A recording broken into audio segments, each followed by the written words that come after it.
So hello everyone, my name is काफी सिद्दीकी और एक बार मैं फिर से लौट आया हूँ एक नई क्लास और एक नया टॉपिक लेकर। आज तक हम 10th और 12th की वीडियो बना रहे थे। आज मैंने डिसाइड किया कि आज मैं 9th वालों का भी थोड़ा सा भला कर दूं और उनके लिए एक टॉपिक पे वीडियो बना दूं। और जो टॉपिक आज का मैंने चुना है वो है chapter number 4 of physics, work and energy. Work and energy एक बहुत आसान टॉपिक है और बहुत इंपॉर्टेंट टॉपिक भी है, तो इसलिए मैं ज्यादा टाइम न लेते हुए इसको स्टार्ट करता हूं। मेरा जो पहला टॉपिक है वो चैप्टर का नाम खुद है और वो है वर्क। हमारे पास यहाँ पे वर्क की सबसे पहले हम लोगों को डेफिनेशन पढ़नी पड़ेगी। वर्क की डेफिनेशन क्या होती है? वर्क की काफी सारी डेफिनेशन मैंने यहाँ पे लिख दी है, बल्कि 3 डेफिनेशन मैंने लिखी है। जो भी आपको सही लगे, पसंद आए, वो आप इसमें से लिखाना। Work done on an object is defined as the product of magnitude of force acting on the body and the displacement in the direction of the force। Work का फॉर्मूला भी यहाँ लिखा हुआ है, फोर्स इनटू डिस्प्लेसमेंट। दरअसल होता क्या है, जब किसी बॉडी पे वर्क करना हो तो हम क्या करेंगे, उस बॉडी पे फोर्स लगाएंगे और वो बॉडी डिस्प्लेस होनी चाहिए। अगर बॉडी डिस्प्लेस नहीं होगी तो वर्क जीरो हो जाएगा। जैसे आप अपनी वॉल को पुश अगर करते रहेंगे तो उस केस में वर्क जीरो हो जाएगा, क्योंकि आप फोर्स तो बहुत ज्यादा लगा रहे हैं लेकिन उसके बावजूद भी डिस्प्लेस नहीं हो रही बॉडी। तो वर्क होने के लिए जो शर्त है वो ये है कि आप किसी बॉडी पे फोर्स लगाएं और फोर्स लगाने के बाद वो बॉडी डिस्प्लेस हो जाए, अपनी जगह से हट जाए, मोशन में आ जाए, तो उसका मतलब बॉडी पे वर्क हुआ है। जैसे यहाँ पे मैंने एग्जांपल दिया है कि एक बॉडी है दूसरे बॉडी को खींच रही है, तो जब वो खींच रही है तो बॉडी इस डायरेक्शन में मूव कर रही है, और जब वो मूव कर रही है तो उसका मतलब यह है कि फोर्स भी लग रहा है और मोशन भी हो रहा है, तो इसका मतलब यहां पर वर्क हो रहा है। वर्क का जो फॉर्मूला होता है, basically work is equals to F D S cos theta होता है। जनरली हम लोग ये फॉर्मूला पढ़ते हैं ना, एफ इंटू डी एस, ये फॉर्मूला अधूरा है। फॉर्मूला होता है F dot D S cos theta. Basically होता क्या है कि ये जो थीटा है ना, ये एंगल है between force and displacement. For example, आपने जो बॉडी पे फोर्स ऊपर की साइड लगाई, आपने बॉडी पे ऊपर की साइड फोर्स लगाई और नीचे की साइड डिस्प्लेसमेंट हुआ, तो थीटा बनेगा। इन दोनों के बीच का जो एंगल कहलाता है वो यहाँ पर थीटा कहलाता है। कॉस जो है वो एक ट्रिग्नोमेट्रिक फंक्शन है जो आपने अभी तक नहीं पढ़ा होगा, उसके बारे में भी मैं आपको डिटेल्स दे दूंगा वीडियो के लास्ट में, ठीक है। बल्कि अभी इससे पहले ही मैं आपको डिटेल दे दूंगा। तो अगर आपने कोई फोर्स लगाई किसी डायरेक्शन में, किसी एंगल में, और डिस्प्लेसमेंट इस डायरेक्शन में हुआ, तो जो एंगल कहलाएगा, एंगल वो क्या कहलाएगा, थीटा कहलाएगा। तो पूरा फॉर्मूला जो होता है वो होता है F D S cos theta.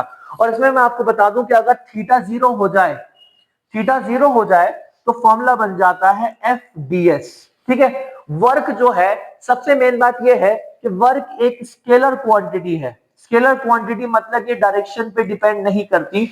और वर्क की जो यूनिट होती है, वर्क की यूनिट वैसे तो न्यूटन मीटर होती है, बिकॉज फोर्स की यूनिट न्यूटन और डिस्प्लेसमेंट यूनिट मीटर, और न्यूटन मीटर को हम बोलते हैं जूल, ठीक है। किसी बॉडी पे अगर वर्क किया जाएगा तो एनर्जी का ट्रांसफर होगा, या कोई बॉडी तभी वर्क कर पाएगी जब उसके पास एनर्जी होगी। तो वर्क का होना बहुत जरूरी है। वर्क कब कहलाता है? जब आप किसी बॉडी पे फोर्स लगाएं और वो डिस्प्लेस कर जाए, ठीक है। और याद रखिए कि वर्क की यूनिट जूल होती है, न्यूटन मीटर होती है, और वो कौन सी क्वांटिटी होती है? स्केलर क्वांटिटी होती है। ऐसी क्वांटिटी जो डायरेक्शन पे डिपेंड ना करे उन्हें स्केलर क्वांटिटी बोलते हैं। एक डेफिनेशन ये भी थी जो रह गई है, वो ये है, in physics work is the amount of energy that is transferred to और from an object when the force act on it. Work क्या होती है? एनर्जी होती है, तो या तो बॉडी ट्रांसफर करती है, बॉडी को ट्रांसफर किया जाता है फिजिक्स के अंदर। आइए अगले टॉपिक की तरफ चलते हैं।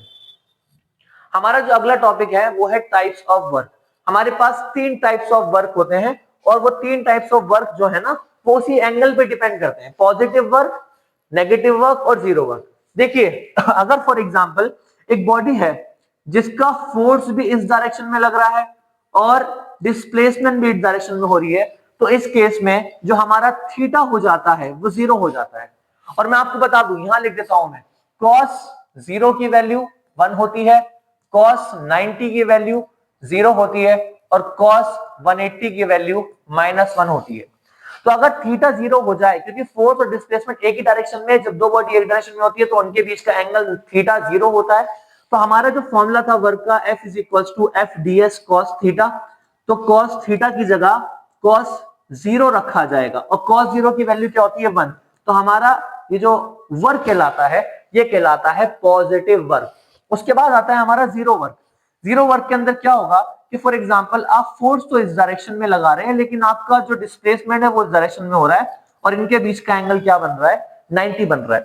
तो जब आप वर्क निकालने जाएंगे तो वर्क का फॉर्मूला होगा F D S cos theta, और आप जब यहां पर एंगल पुट करेंगे तो cos 90 पुट करेंगे और cos 90 की वैल्यू क्या होती है, जीरो, इसलिए वर्क क्या हो जाएगा, जीरो। तो इसको कहलाता है, ये कहलाता है जीरो वर्क। उसके बाद हमारा तीसरा आता है नेगेटिव वर्क। नेगेटिव वर्क में क्या होता है कि फॉर एग्जांपल एक बंदा यहां से आ रहा है, एक इंसान यहां से आ रहा है, मैं उसे रोकूं तो वो क्या हो रहा है, डिस्प्लेसमेंट इस डायरेक्शन में हो रही है, फोर्स इस डायरेक्शन में लग रहा है, मतलब कि फोर्स अपोजिट डायरेक्शन में लगे डिस्प्लेसमेंट के तो एंगल हो जाता है 180। तो जब आप वर्क निकालने जाएंगे तो फॉर्मूला लिखेंगे F D S cos theta, F D S cos 180, cos 180 की वैल्यू क्या होती है, -1। तो इस केस में आपका जो वर्क आता है वो नेगेटिव आता है, इसलिए इसको कहा जाता है नेगेटिव वर्क। तो तीन तरह के वर्क होते हैं, positive, zero and negative work, और तीनों ही इंपॉर्टेंट, तीनों ही पूछ सकते हैं। आइए आगे चलते हैं अगले टॉपिक की तरफ। हमारा टॉपिक अगला है वो और कुछ नहीं बल्कि एनर्जी है। एनर्जी क्या होती है? Energy is defined as the ability to do work.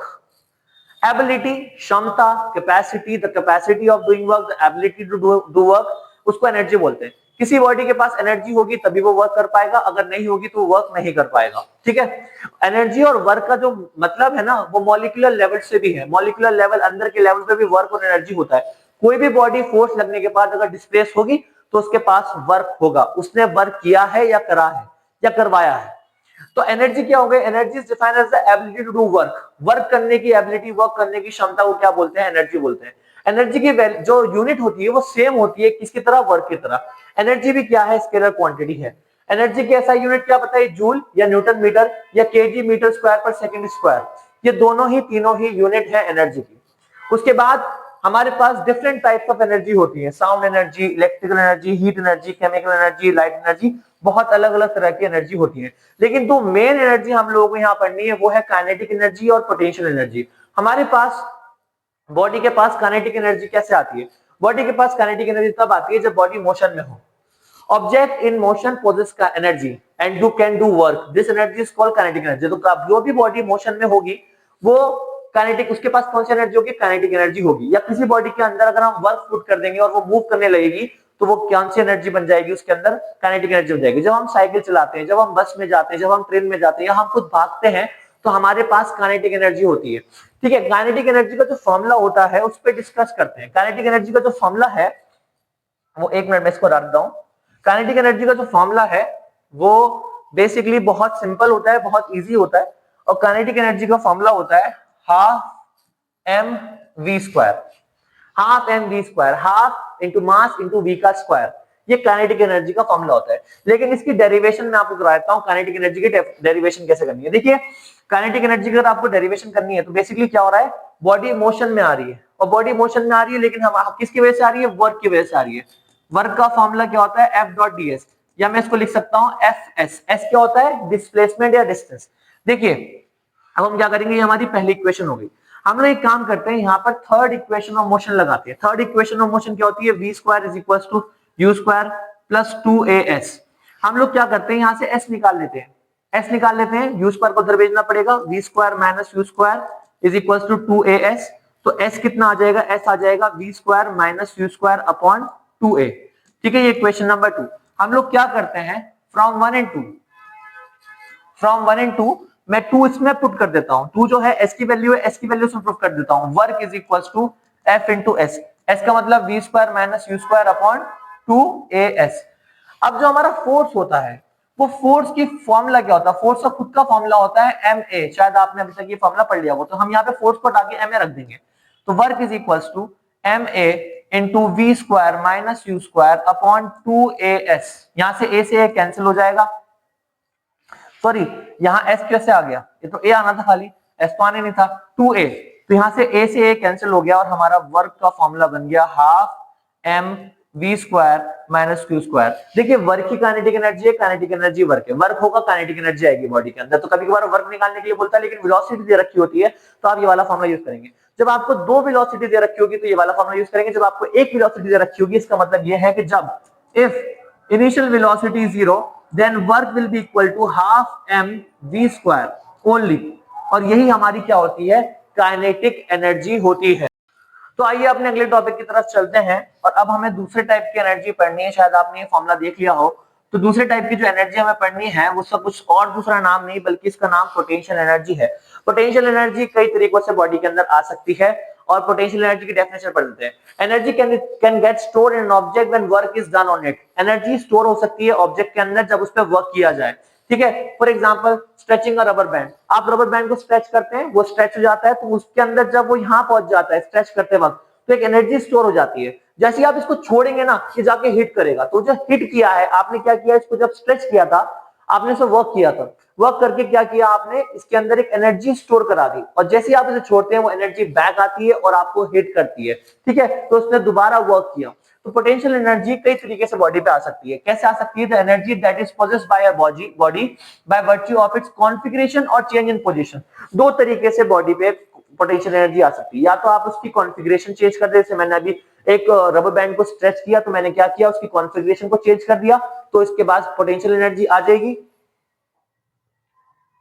Potential energy आ जाएगी। और अगर मैं एक काम करूं कि पोजीशन चेंज कर दूं, बॉडी की पोजीशन कैसे करूं, मैं एक बॉडी को उठाऊं और उठा के मैं उसे छत पे रख दूं, तो इसका मतलब मैंने उसकी बॉडी की पोजीशन चेंज कर दी।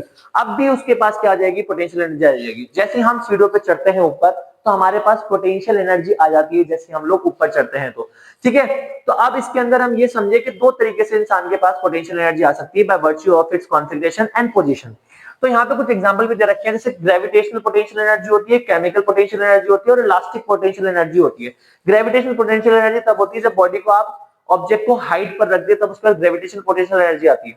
ये तब आती है जब आप केमिकल रिएक्शंस करते हैं तब उसके बाद पोटेंशियल एनर्जी आती है। और ये तब आती है जब आप बॉडी को कंप्रेस या स्ट्रेच कर दे तब ये बॉडी के पास आती है। इसकी डेरिवेशन क्या है, इस साल जो डेरिवेशन पढ़नी है वो पढ़नी है gravitational potential energy. For example आपने क्या किया, एक ऑब्जेक्ट आपके पास था मास m का और आपने उठा के उसे किसी हाइट पे रख दिया। ठीक है, तो उसने कवर करी h हाइट। आपने जो उसे उठा के रखा ऊपर, तो आपने क्योंकि उसके वेट के इक्वल रखा था, मैं आपको बता दूं वेट जो होता है ना, weight is equal to mg। आपने जो उसको उठाया तो उस पर ग्रेविटेशनल फोर्स लगी नीचे की साइड, नीचे की साइड कितनी फोर्स लगी, mg। तो फोर्स जो लगी इस पे वो लगी mg और आपने डिस्प्लेसमेंट इसको कितना कराया, h। अब जब मैं वर्क निकालूंगा कि वर्क की एनर्जी है तो F D S cos theta करूंगा या एफ डी एस करूंगा। फोर्स कितनी लगी है mg और ये कितना लगा h। तो वर्क का जो फॉर्मूला आता है और जो पोटेंशियल एनर्जी का फॉर्मूला आता है वो कितना आता है, वो बहुत सिंपल सा आता है mgh। It is very easy. और यहाँ पे याद रखो मैं mgh इसलिए लग रहा हूँ क्योंकि मैंने इसको इनिशियली जीरो माना है, इसकी पोटेंशियल को जीरो माना है इनिशियली, वरना फॉर्मूले में चेंज आता है, फॉर्मूला आता है mgh2 - h1। ठीक है, तो ये भी फॉर्मूला करेक्ट है। 9th क्लास के लिए इतना ही फॉर्मूला काफी है कि आप सिर्फ इतना याद कर लें कि पोटेंशियल एनर्जी का फॉर्मूला mgh होता है। तो पोटेंशियल एनर्जी दो तरीके से बॉडी के पास आ सकती है, या तो आप उसकी कॉन्फ़िगरेशन को चेंज कर दें, या तो आप उसको कंप्रेस कर दें, स्ट्रेच कर दें, या फिर आप उसको किसी हाइट पर रख दें, तब भी बॉडी के पास क्या आ जाएगी, पोटेंशियल एनर्जी आ जाएगी। आइए हम अपने अगले टॉपिक की तरफ चलते हैं। हमारा अगला टॉपिक है कंजर्वेशन ऑफ एनर्जी और एक बहुत बेहतरीन और बहुत इंपॉर्टेंट टॉपिक है। कंजर्वेशन ऑफ एनर्जी कहता है energy can neither be created nor be destroyed. Energy को ना हम बना सकते हैं ना हम डिस्ट्रॉय कर सकते हैं, but it can only be converted from one form to another form. वो एक फॉर्म से दूसरे फॉर्म में ट्रांसफॉर्म हो सकती है, कन्वर्ट हो सकती है, लेकिन वो कभी भी ना बनाई जा सकती है ना डिस्ट्रॉय की जा सकती है। ठीक है, और टोटल एनर्जी हमेशा कंजर्व रहती है। Total energy, total mechanical energy क्या होती है, kinetic energy plus potential energy को टोटल मैकेनिकल एनर्जी बोलते हैं। Kinetic energy half M V square, potential energy half M G H, और वो हमेशा क्या रहने वाली है, कांस्टेंट रहने वाली है। Total mechanical energy will always be constant. उसके लिए एक एग्जांपल दिया गया है फ्री फॉल का, जो मेरे पीछे है। फ्री फॉल का एग्जांपल किस तरीके से दिया गया है कि फॉर एग्जांपल आपके पास एक बॉल है जिसको आपने अभी रखा हुआ है हाथ में और आप इसे अभी फॉल कराएंगे, फ्री फॉल कराएंगे, छोड़ देंगे, तो होगा क्या कि जब वो किसी हाइट पर होगी तो सारी की सारी पोटेंशियल एनर्जी होगी, और क्योंकि वो मूव नहीं कर रही तो उसकी काइनेटिक एनर्जी क्या होगी, जीरो होगी। तो अब हुआ क्या कि टोटल एनर्जी मिलाई कितनी हुई, 20 जूल। उसके बाद आपने क्या करा, उस बॉल को फेंक दिया, छोड़ दिया। अब वो बॉल यहाँ आ चुकी है। अब क्या हुआ, जैसे ही आपने छोड़ा यहाँ आ चुकी है, तो इस बी पोजीशन पे क्या हुआ, इसकी हाइट कम हुई, हाइट कम होने से क्या होगा, पोटेंशियल एनर्जी कम होगी, और जैसे ही आपने छोड़ा इसने स्पीड गेन कर ली, तो पोटेंशियल एनर्जी तो कम हो रही है और काइनेटिक एनर्जी बढ़ रही है। तो इसमें जो पोटेंशियल एनर्जी कम हुई थी वो किस में कन्वर्ट हो जाती है, काइनेटिक एनर्जी में, और लेकिन दोनों को मिला के फिर भी क्या आ रहा है, 20 जूल आ रहा है। फिर दोबारा आपने थोड़ा सा और नीचे देखा, गौर किया, तो और हाइट कम हो गई। यहाँ पर क्योंकि एक्सेलरेशन क्योंकि ग्रेविटी से नीचे की तरफ खींच रही होती है, तो बॉल नीचे की तरफ तेजी से आ रही होती है, तो उसकी स्पीड बढ़ जाती है। हाइट कम हो रही है, स्पीड बढ़ रही है। हाइट कम होने से और स्पीड बढ़ने से क्या होगा, पोटेंशियल एनर्जी कम हो जाएगी, काइनेटिक एनर्जी बढ़ जाएगी। पहले 5 थी, अब 10 हो गई, ये 15 थी 10 हो गई, दोनों मिला के, लेकिन अभी भी कितनी आने वाली है, 20 आने वाली है। उसके बाद फिर और हाइट कम हुई तो पोटेंशियल एनर्जी कम हुई, स्पीड बढ़ी तो काइनेटिक एनर्जी बढ़ गई, दोनों मिला के अभी भी क्या आ रही है, 20 आ रही है। ऐसे करके जैसे वो ग्राउंड तक पहुंचने वाली होगी, उस वक्त पोटेंशियल एनर्जी बिल्कुल जीरो हो जाएगी और काइनेटिक एनर्जी मैक्सिमम हो जाएगी, लेकिन फिर भी क्या रहने वाली है, 20 रहने वाली है। तो conservation of law of conservation of energy को बोला जाता है कि एनर्जी ना बना सकते हैं ना डिस्ट्रॉय कर सकते हैं, बस एक फॉर्म से दूसरी फॉर्म में कन्वर्ट कर सकते हैं। ठीक है, इसके कई सारे एग्जांपल हैं। जैसे टरबाइन, जब वाटर आता है तो मैकेनिकल एनर्जी टरबाइन में कन्वर्ट होती है, और कन्वर्ट होकर वो क्या करती है, इलेक्ट्रिसिटी बनाती है। ऐसे ही सोलर पावर प्लांट के अंदर जो धूप की एनर्जी है, जो लाइट एनर्जी है, वो कन्वर्ट हो जाती है इलेक्ट्रिसिटी के अंदर। या फिर हम देखते हैं कि इलेक्ट्रिसिटी का यूज करके हम साउंड एनर्जी में, जो हमारे डीजेस वगैरह होते हैं उसके अंदर कन्वर्ट कर सकते हैं, लाइट एनर्जी में जो बल्ब है उसके अंदर कनेक्ट कर सकते हैं, या फिर फैन के अंदर विंड एनर्जी कन्वर्ट कर सकते हैं, या फिर केमिकल एनर्जी में भी कन्वर्ट कर सकते हैं। तो हम बहुत सारी चीजों को कन्वर्ट कर सकते हैं, बहुत एनर्जी को कन्वर्ट कर सकते हैं। Energy can neither be created nor be destroyed, but it can only be converted from one form to another form. ठीक है, आगे बढ़ते हैं अपने अगले टॉपिक की तरफ। हमारा जो अगला टॉपिक है वो बड़ा ही इंपॉर्टेंट है, इसका नाम है पावर। हमारा जो अगला टॉपिक है उसका नाम है पावर। और पावर क्या होता है फिजिक्स के अंदर, रेट का मतलब होता है डिवाइड बाय टाइम। जब हम किसी चीज को टाइम से डिवाइड करें उसको बोलते हैं रेट ऑफ डूइंग समथिंग या रेट ऑफ डूइंग समथिंग। ठीक है, तो अगर मैं बोलूं the rate of doing work, rate of doing work, the rate of transfer of energy, the rate of doing work या rate of transfer of energy, इन दोनों को ही बोला जाता है पावर। पावर बहुत तरीके से आप लोगों ने सुना होगा। पावर की जो यूनिट होती है वो होती है वॉट।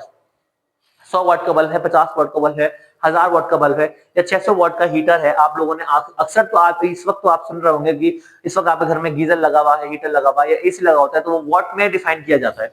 वॉट का जो फॉर्मूला होता है वो या तो एनर्जी अपॉन टाइम होता है या वर्क अपॉन टाइम होता है। ठीक है,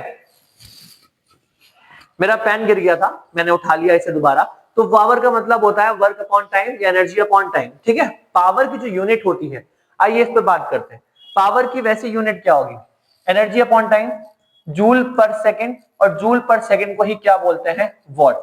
ठीक है, वॉट अलग अलग तरीके से होता है, जैसे किलोवाट, किलोवाट के अंदर 1000 वॉट होते हैं, या फिर मेगावाट, मेगावाट मतलब 10⁶ वॉट, या फिर हॉर्स पावर, हॉर्स पावर भी एक यूनिट होती है, वो होती है 746 वॉट।